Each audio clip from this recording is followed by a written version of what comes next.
Jorogumo, la mujer araña seductora y devoradora. Jorogumo es una criatura del folclore japonés que pertenece a la vasta categoría de los yokai. Son espíritus sobrenaturales o entidades que pueden ser traviesas, peligrosas o mortales. El término Jorogumo se traduce literalmente como mujer araña o araña cortesana. También puede escribirse con caracteres que implican una prostituta engañosa, lo cual refuerza el juego entre erotismo, seducción y fatalidad. La leyenda nació y se desarrolló principalmente durante el periodo Edo, que comprende los años de 1603 a 1868, una época de paz relativa en Japón en la que florecieron los relatos de fantasmas y yokais. Apariencia. La Jorogumo es en esencia una araña gigante, concretamente una Nephilia clavata, también llamada araña escribana o araña de seda dorada, que efectivamente existe en Japón y tiene una coloración llamativa. Transformación. Cuando una araña cumple 400 años, adquiere la capacidad de convertirse en una mujer araña. Puede presentarse como una joven hermosa, de piel pálida, cabello largo y oscuro, vestida con kimonos refinados y una voz suave y cautivadora, pero su verdadera forma permanece oculta. En momentos de furia o justo antes de atacar, su cara puede distorsionarse mostrando sus múltiples ojos, colmillos o extremidades arácnidas. Esta transformación la hace perfecta para atraer víctimas humanas, generalmente hombres solitarios o viajeros, quienes caen presa de su belleza antes de darse cuenta de su naturaleza letal. Comportamiento. La Jorogumo es una criatura depredadora y manipuladora. No actúa por azar ni es simplemente agresiva. Planea, seduce, manipula y ataca con precisión. Vive en lugares aislados y hermosos como bosques, cascadas, cuevas o templos abandonados. Se dice que habita en sitios donde muchos viajeros desaparecen sin explicación. Suele tener grandes telarañas invisibles entre los árboles o dentro de casas viejas. Una vez que la víctima ha sido seducida o llevada a su guarida, lo entretiene, le ofrece sake o dulces, o incluso mantiene relaciones sexuales. Cuando él se duerme, se relaja, lo ata con seda fuerte como el acero. Finalmente, lo devora lentamente, a veces dejando solo un cadáver seco, a veces nada en absoluto. Hay varias leyendas sobre la Jorogumo, pero una de las más conocidas ocurre en las cascadas Horen no Takai, en la prefectura de Shizuoka. La leyenda de las cascadas Horen: un joven leñador va todos los días al bosque. Un día escucha una bella música cerca de la cascada. Encuentra una mujer que lo invita a su casa. Ella es bella, amable, lo embriaga con sake y le entrega dulces. Después de varias visitas, el leñador desaparece. Tiempo después, se encuentran sus ropas colgadas en una telaraña entre los árboles. Algunos dicen que su alma quedó atrapada para siempre. Desde entonces, los locales no se acercan a la cascada solos y consideran el lugar como maldito. La Jorogumo encara una serie de miedos y obsesiones profundamente enraizadas en la sociedad japonesa. Es un ejemplo clásico de la figura femenina que combina lo erótico con lo letal.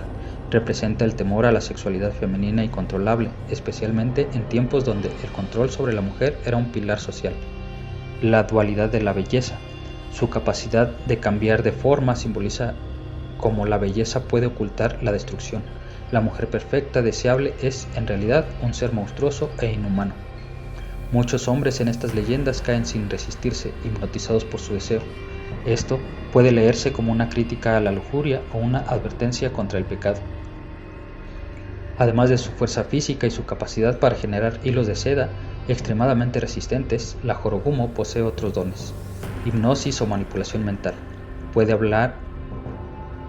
nublar el juicio de sus víctimas, control sobre otras arañas, puede invocar enjambres para atacar o espiar. Ilusión. En algunas versiones puede crear ilusiones para atrapar a grupos enteros. A menudo sus presas nunca se dan cuenta de que están en peligro hasta que ya es demasiado tarde. La figura de la Jorogumo tiene variantes en otras partes de Japón con diferentes nombres. En algunos pueblos se le llama Kumo-onna o mujer araña. En Okinawa, sus relatos de yokai arácnidos se disfrazan de mujeres mayores en lugar de jóvenes. En contraste con los oni que son los demonios, o los Tengu, que son los espíritus del viento, la Jorogumo no busca causar caos en masa, sino operar sigilosamente de manera intensamente personal. Japón tiene muchos yokai femeninos con rasgos similares. Yuki Onna, que es la mujer de las nieves que congela a los viajeros. Chushisaki Onna, mujer de la boca rasgada que interroga a los transeúntes. Ubume, el espíritu de una madre muerta que llora por su hijo. Pero la Jorogumo destaca por su naturaleza más erótica y manipuladora, sin el lamento o la tristeza de los otros espectros. Ella no busca redención, sino una presa. En la cultura moderna, la Jorogumo sigue apareciendo en videojuegos como Nihon, Shin Megami Tensei o Yokai Watch. Anime y manga, donde suele tener un papel de femme fatale o asesina sobrenatural, como en Inuyasha, Gigigi no Kitaro. Películas de terror japonés inspiradas en muchas villanas monstruosas. En la moda alternativa japonesa, como el Guro Lolita, se le ha adoptado como un icono visual del terror sensual. Incluso en el arte contemporáneo japonés hay obras que reinterpretan a la Jorogumo como un símbolo de empoderamiento femenino. La Jorogumo es temida porque no solo mata, seduce, confunde y consume. Te hace desear su propia perdición. Te hace sentir amado mientras eres devorado. Te envuelve literal y emocionalmente hasta que no queda nada de ti. En este sentido, no solo es un monstruo físico, sino también una metáfora viviente del deseo autodestructivo. El chupacabras. Aunque algunas fuentes sugieren antecedentes más antiguos, el mito del chupacabras, como lo conocemos, emergió oficialmente en 1995 en Puerto Rico, cuando numerosos reportes de animales de granjas, especialmente cabras, comenzaron a aparecer muertos con marcas extrañas en el cuerpo y completamente drenados de sangre. El nombre proviene directamente de su comportamiento. Chupa, que es succionar, y cabras, que es cabras, literalmente el que succiona cabras. Este nombre se acuñó casi de inmediato en los medios de comunicación y desde entonces se volvió un término viral, propagándose como fuego por América Latina y el suroeste de Estados Unidos, aunque con variaciones regionales. La apariencia del chupacabras varía enormemente y esto es clave en su mitología, pues se comporta como un arquetipo cambiante que refleja los miedos locales de cada región. Sin embargo, hay tres representaciones dominantes: la criatura reptiliana típica de Puerto Rico, el chupacabras canino, que es de México, Estados Unidos, en el sur de Estados Unidos, y el híbrido sombra demonio, que es en Chile, Argentina y Brasil. La criatura reptiliana de Puerto Rico mide aproximadamente 1.2 a 1.5 metros de altura. Es bípedo con piernas fuertes como las de un canguro, piel verdosa o grisácea, escamosa como la de un reptil, espinas dorsales o crestas desde el cuello hasta la cola, ojos grandes y rojos de apariencia alienígena, dientes o colmillos afilados con una lengua retráctil o trompa para succionar sangre. Camina de forma erguida y da saltos enormes. Esta versión está asociada a fenómenos ovni y teorías de criaturas extraterrestres o experimentos militares fallidos. El chupacabras canino de México y el sur de Estados Unidos es cuadrúpedo, similar a un perro sarnoso, un lobo o coyote, sin pelo, con piel reseca, gris o azulada, plagada de sarna. Mandíbula prominente, colmillos expuestos, un movimiento ágil pero errático. Esta versión es más animal, más salvaje y casi realista. Algunos investigadores creen que esta forma es el resultado de coyotes con Mange sarcóptica, que es la sarna, lo cual, combinado con el pánico social, generó el mito. El híbrido de sombra demonio de Chile, Argentina y Brasil es una criatura sin forma definida, a veces un bao oscuro con ojos brillantes, otras veces un ser alado con características vampíricas o demoníacas que se oculta en los bosques o bajo tierra, deja rastros de muerte sin ser visto. Esta forma es menos tangible, más sobrenatural y muy conectada con el folclore rural, evocando entidades del inframundo o del más allá. El chupacabras no devora ni destroza. Sus ataques son quirúrgicos, casi científicos. Las víctimas suelen ser animales de granja pequeños o medianos, como son cabras, ovejas, gallinas, cerdos, incluso perros. Se hallan con 2 o 3 perforaciones en el cuello perfectamente redondas. Aparecen sin una sola gota de sangre en el cuerpo, como si ésta hubiera sido extraída sin violencia. En ocasiones se reportan cuerpos sin órganos internos, pero sin desgarres visibles. No se escucha lucha ni se detectan huellas de combates o ruidos extraños. Esto ha llevado a múltiples teorías: si es un vampiro biológico, una entidad psíquica o un robot biomecánico, un depredador diseñado para recolectar el ADN. Diferentes teorías. A diferencia de depredadores comunes, el chupacabras parece operar en una inteligencia fría y calculadora.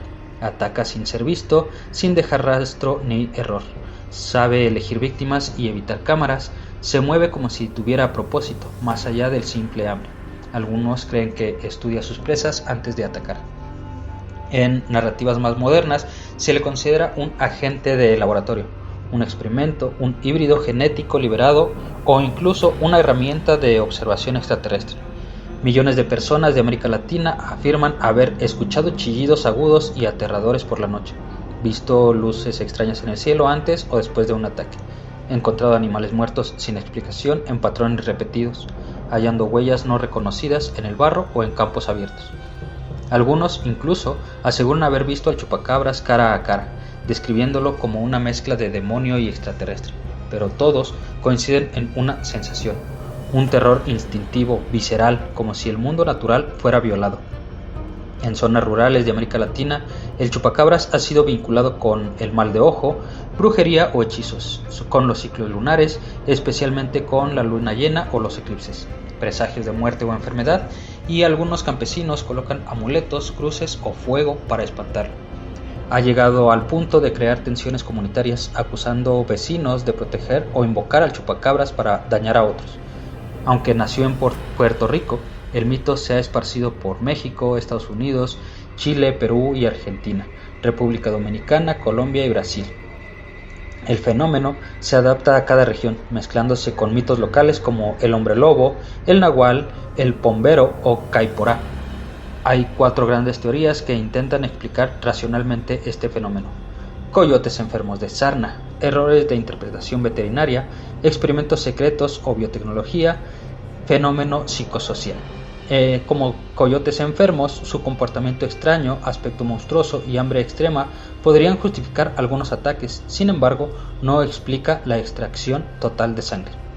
En los errores de interpretación veterinaria, a veces es descomposición, más heridas pequeñas pueden parecer más misteriosas de lo que son. Como experimento secreto o biotecnología, estas teorías vinculan al chupacabras con laboratorios genéticos, especialmente del ejército estadounidense. Y como fenómeno psicosocial, es histeria colectiva amplificada por los medios que convierte eventos comunes en leyendas vivas. El chupacabras ha aparecido en películas como Chupacabra, Terror o El Chupacabra, series como X-Files, Supernatural, Grimm o Dexter Labs, con versión cómica. En cómics, novelas gráficas y videojuegos como Red Dead Redemption, Undead Nightmare, incluso ha sido merchandise con figura urbana como Bigfoot o Mothman. Algunos investigadores folclóricos argumentan que el chupacabras no es tan moderno. Existen relatos antiguos, incluso prehispánicos, de criaturas que chupaban la sangre de animales, vagaban por los cerros en las noches sin luna, tomaban forma de perros o sombras, eran combatidos con fuego y con rituales de sangre. El chupacabras entonces podría ser una máscara nueva sobre un miedo antiguo: el miedo al depredador oculto, al violador del orden natural, al monstruo que no se ve pero que deja muerte tras de sí. El draugr. El draugr, o en su plural draugar, también conocido como Aptraganga, que significa el que vuelve a caminar, forma parte del núcleo oscuro de la mitología nórdica e islandesa. Sus historias aparecen en numerosas sagas medievales, especialmente las de Íslendingasagur. Las sagas de los islandeses, como la Grettis Saga, Ervinga Saga y la Dexlala Saga. Más que una figura demoníaca externa, el draugur es un muerto que ha vuelto por voluntad propia. En la tradición nórdica, la muerte no garantizaba el descanso eterno. Algunos cadáveres, por odio, codicia o simple obstinación, se aferraban a su tumba y se alzaban. Los draugar no tienen una forma única, pero varios rasgos se repiten. cuerpos corpóreos e hinchados, como si se hubieran ahogado o fermentado dentro del ataúd. Piel de color negro, azul violáceo o grisáceo, esto debido a la corrupción por la carne. Olor nauseabundo de podredumbre, ojos brillantes como brasas o fuego muerto. A menudo vistos como ropas funerarias o armaduras, aunque podridos mantienen su fuerza sobrehumana. Importante este dato, que no son fantasmas, no son espectros etéreos. Los Draugr tienen cuerpo físico y pueden herir, romper huesos, aplastar y desgarrar. Un humano no se convierte en Draugr por azar. Existen razones concretas y profundamente humanas por las cuales alguien se niega a morir. Pueden ser avaricia extrema, odio o venganza inconclusa, orgullo o ambición desmedida, maldiciones, muertes impuras o traicioneras. Por la avaricia extrema son los nobles, jefes o guerreros que no quieren abandonar sus tesoros. En un odio o venganza inconclusa, deseos de venganza contra enemigos, familiares o descendientes. Por orgullo o ambición desmedida son los líderes que se niegan a perder poder incluso en la muerte. Por maldiciones, algunos muertos son forzados a regresar por brujería o violaciones de normas sagradas. Por muertes impuras o traicioneras son asesinatos, suicidios o caídas en combates injustos. Estos muertos no descansan. Sus cuerpos, por alguna razón, rechazan la corrupción completa. Permanecen y se alzan. El Draugr es consciente de sí mismo, tiene memoria, astucia y propósitos. Puede recordar su vida, sus enemigos y sus deudas. Planea y actúa con lógica. Es capaz de acechar, manipular, tender trampas y en algunos relatos habla o incluso razona antes de matar. Tiene una voluntad férrea que desafía la ley de la muerte. Esto lo distingue de cualquier otro muerto viviente. El Draugr quiere estar muerto, pero quiere que tú lo estés más. Los Draugr son poderosos. En muchas sagas, un solo Draugr puede poner en jaque a un pueblo entero. Algunos de sus dones incluyen fuerza sobrenatural, como romper puertas, matar de un solo golpe, quebrar huesos como palillos. Cambiar de tamaño, puede aumentar su volumen hasta llenar una habitación. Controlar la oscuridad y los sueños. Provocan pesadillas, parálisis del sueño e insomnio. También tienen habilidades mágicas como levitar, atravesar paredes o hacerse invisibles. Tienen inmunidad a armas normales como espadas, lanzas y flechas comunes. Apenas los pueden dañar. El control de la putrefacción es otra de sus características. Puede hacer que la carne se pudra a su paso o convocar animales carroñeros. Pueden invocar tormentas, especialmente en marineros muertos que vuelven como Draugr marinos.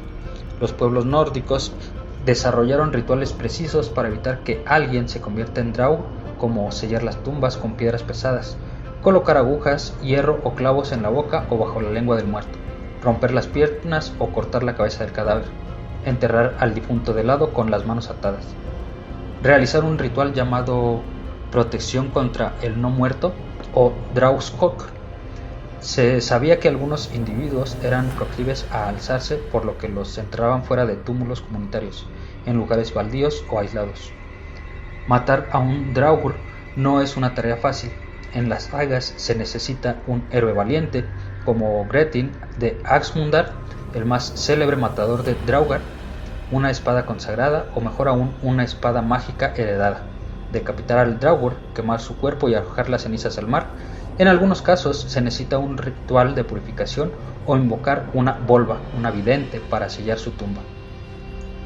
La lucha con un Draugr no solo es física, implica también luchar contra el miedo, la locura y el poder mismo de la muerte. El Draugr no es solo un monstruo, es una metáfora del pasado que no muere, de la culpa no resuelta, del poder que se aferra a sí mismo, del orgullo que corrompe e incluso en la tumba no deja descansar. En una cultura que valoraba el honor, el legado y la muerte digna, convertirse en Draugr era la mayor de las profanaciones.